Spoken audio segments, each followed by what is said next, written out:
50 million of us live with chronic pain. That's 1 out of 5 Americans, and it takes over our entire lives. And if you suffer from chronic pain, you need to listen to this today because we'll be talking about procedures and treatment options that can help you.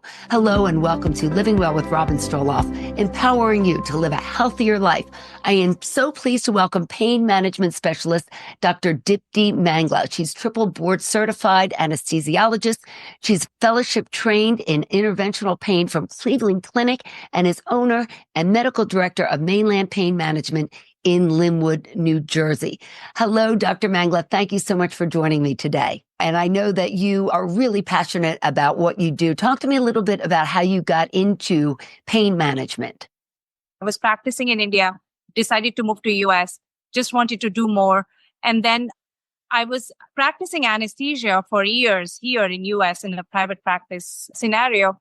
And then I realized we were not doing justice with pain patients. Many times they come for surgeries. They are living with pain and they are afraid of pain.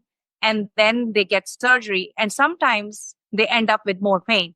And I realized over and over every single day that we were not doing well with those patients.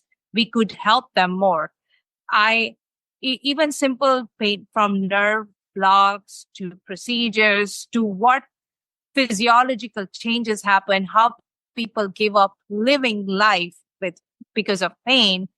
I wanted to do better as a physician with those patients. So I decided to go and learn from the best. I went to Cleveland Clinic to learn from the best so that I can be helping my own patients. And you recently opened your own practice. And Yes. Many times when people hear about pain management, they think of opioids. And we know the opioid crisis is out of control in this country. And people are often afraid. They're afraid. They don't want to get addicted. And you use a very limited amount of opioids in your practice. That's not really your focus, is it? Yes.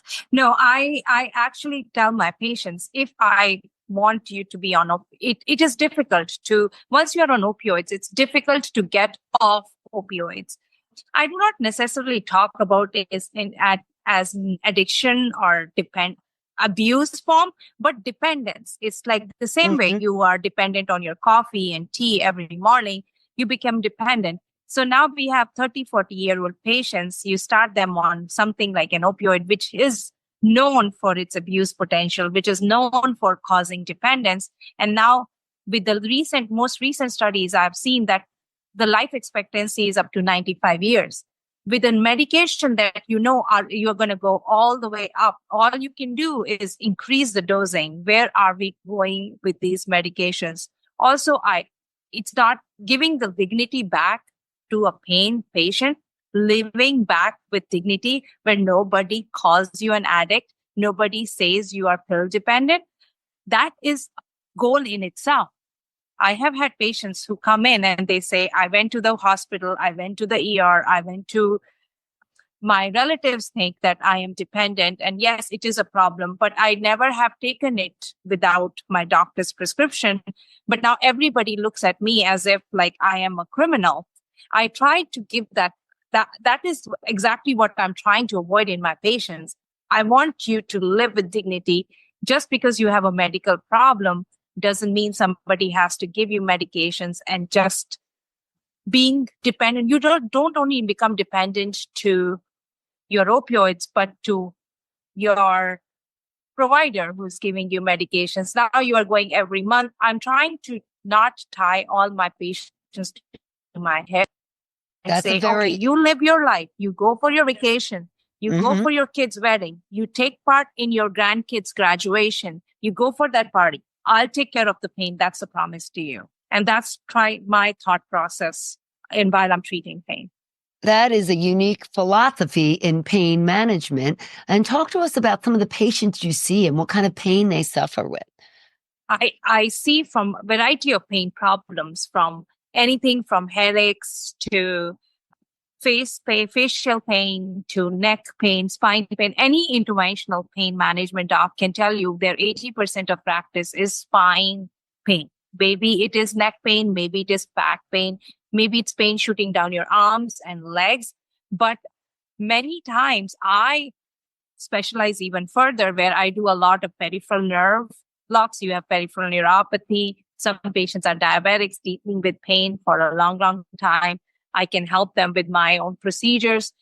I do a lot of other pelvic pain where you go to a urologist, you go to gynecologist, you go to surgeons. Everybody's like, oh, we don't see a problem. We don't see what is going on. Yes, yes, this is minor, but this is not my problem. But that's when I come in and I try to figure out what is the best way or best modality to treat a patient with pain. Let's talk about pain from different, I guess, body parts. When you have somebody who has, chronic headaches or pain in their face, I mean, that's just got to be so difficult to live with something like that. What do you do for them? What they have. People will actually go from one doctor to the next, trying to get some help. It starts with the primary care, the journey, and then it goes to the ENT specialist. Then they have gone to oral surgeons. I kid you not, many patients will come in and say, oh, it's my TMJ, not knowing it can be a neuralgia. I do from anywhere from nerve blocks to Botox injections to muscle shots to sometimes I will recommend therapies like physical therapy, acupunctures, acupressures for alleviating such kind of pains. So depending on what you come in with, first and foremost is what is the problem that is causing you pain. Some people have chronic headaches. Some people will have neck causing you issues. And then depending on what your problem is, it could mean a nerve block. It could mean Botox injections. It could mean therapy. Not every single patient needs a needle. That's my first line. Many of my patients can recall. I went to her. There were two things that she said commonly. You are not my walking needle list. Yes, I do a 200 procedures. Just because you walk in my office, it's not that, okay, I'm going to inject your eye, then ear, then nose, then face, then neck, then leg, then back. That's not my philosophy either. I partner with my patients and try to figure out what they bring in, how comfortable they are. And then we always make a plan with the patient, what comfort, what their limitations are, and then we make a plan for them. Back pain is the most common pain. So many people suffer with it, and not everybody needs, interventional treatment. Sometimes it resolves on its own, physical therapy, stretching. But when it gets to be chronic, when people are living with this, it affects their work, it affects their family life, it just affects everything they do. Their joy and pleasure is drained from them in their lives because they're always suffering with pain. Tell us about some of the treatment options. Okay. So for back pain, most common problem for back is disc-related issues. 90% of the people will say, I have a degenerative disc disease. So the treatments could be from anywhere from epidural steroid injections to nerve blocks to radiofrequency ablations. Sometimes if it is a fracture that is causing your pain, and we can fix those fractures with kyphoplasty. All right. Well, let's talk about some of those. What exactly is kyphoplasty? Because you've been recognized as having the best kyphoplasty in the area. So for kyphoplasty is basically putting cement in the spine when you have a fracture. Most common cause of spine fracture is osteoporosis.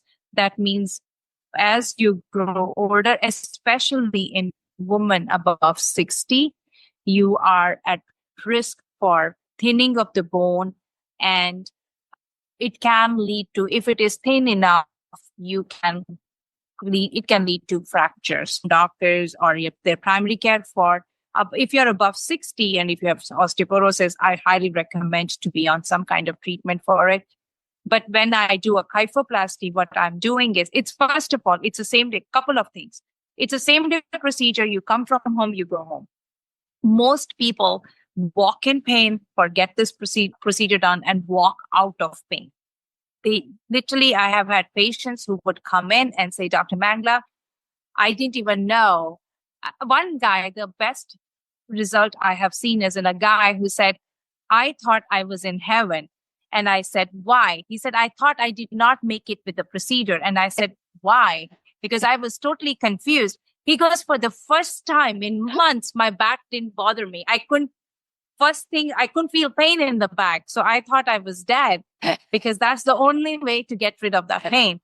I was like, no, you got the procedure and it went perfect and you you're were still fine. alive. Yeah, and you're still alive talking to me. That is I know I am not dead. So you are talking to me and then we get this done. So, but that's and then and it is minimally invasive. There are no sutures involved. I put a needle in the spine. Of course, it is always under X-ray guidance. We have 2 different types of X-ray machines in the room while I'm doing. We have team of expert radiation technologists, nurses who help me with the procedure, and anesthesia team.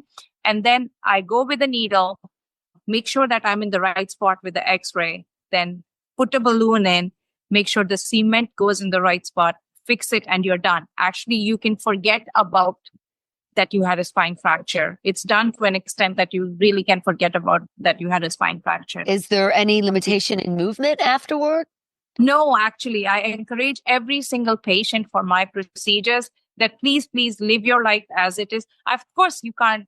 I have had patients who had procedures, they felt better and they mulched their own yard or they were doing big time lifting weights. Somebody drove like 40 hours on a stretch after my procedure. I don't recommend doing extremes. Yes, you feel like good, but you don't need to go that extreme. But irregular activities, walking, lifting, little bit less than 5 pounds, driving, everything is okay, except for the day of surgery because you will have anesthesia. But the rest of the time, you should be okay to do anything and everything. That sounds like a miracle for a lot of people who suffer. Oh, yes. If you have a spine fracture, 100%, I usually will say that fix the fracture first, then do anything. Because if it is a fracture causing it, it's done. What about radiofrequency ablation? What is that?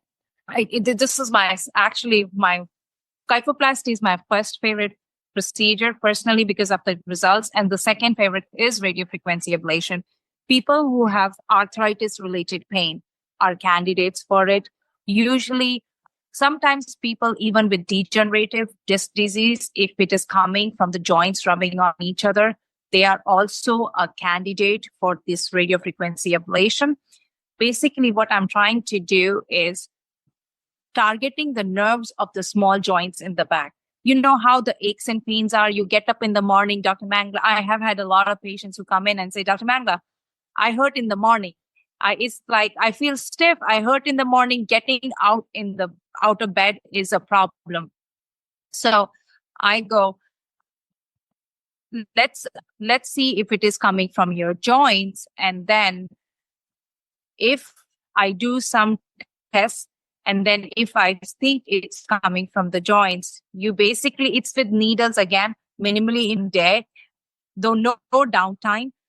And you just heat up the nerves that are causing the pain. And actually, once you are done with the radiofrequency ablation, you are good for 2 to 3 years. So imagine living with pain every single day of your life, not dropping your kids, not being able to cook, not being able to do anything socially, and being able to be pain-free for 2 to 3 years and forget that you have a back that hurts. And when you say joints, what joints does that affect? You're talking about primarily in the back? Most of the time, it's the neck and the back. If you have small joints in the neck and small joints in the back. Radiofrequency ablation can be done for other joints and other nerves too. However, I have a better and a newer technology called cryoablation. In radiofrequency ablation, you are using the heat waves to stun the nerves. In cryoablation, you know how the cold helps with pain? Every time you are hurting, you want to put an ice pack and forget about the pain. So the same principle that you use that ice pack, but in a condensed form of a needle, and then you just take care of the pain. That actually works great for smaller joints and peripheral nerves. If you have a pain, a lot of patients would come in, doctor, I have a peripheral neuropathy. I injured my hand. I was a mechanic, injured my hand, injured my arm, or I fell from somewhere and my foot has been hurting since, and there is a nerve injury there, I can totally help them those patients with cryoablations. Talk to me about knee pain. That's very common in people. Yes. What do you do for that?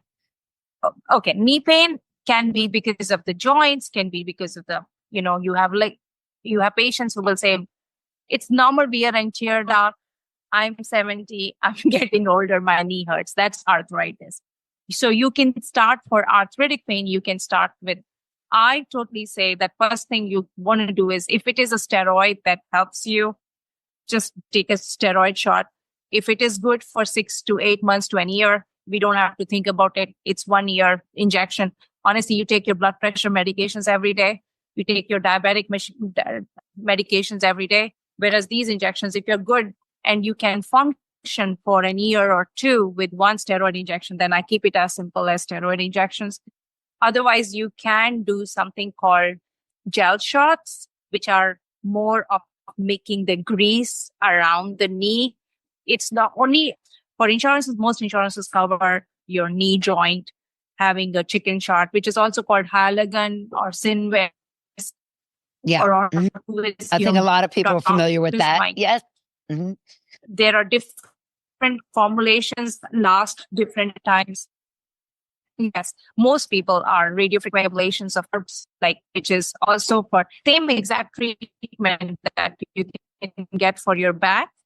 You can also get for your knees, and that are small joints in the knee joints as well, and that can help you with the pain.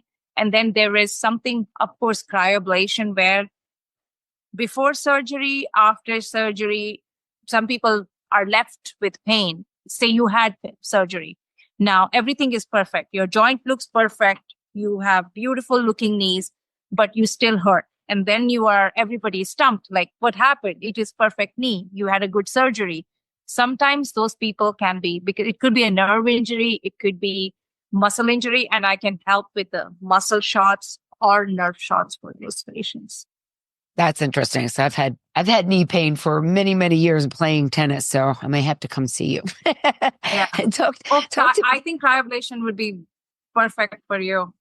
Yeah, I would like to give that a try because, just like everyone else, I would like to avoid surgery. I really don't want a knee replacement. I mean, who does? Nobody says, oh, yay, I want to wake up today and get a joint replaced. Nobody wants to go through that if you can help it.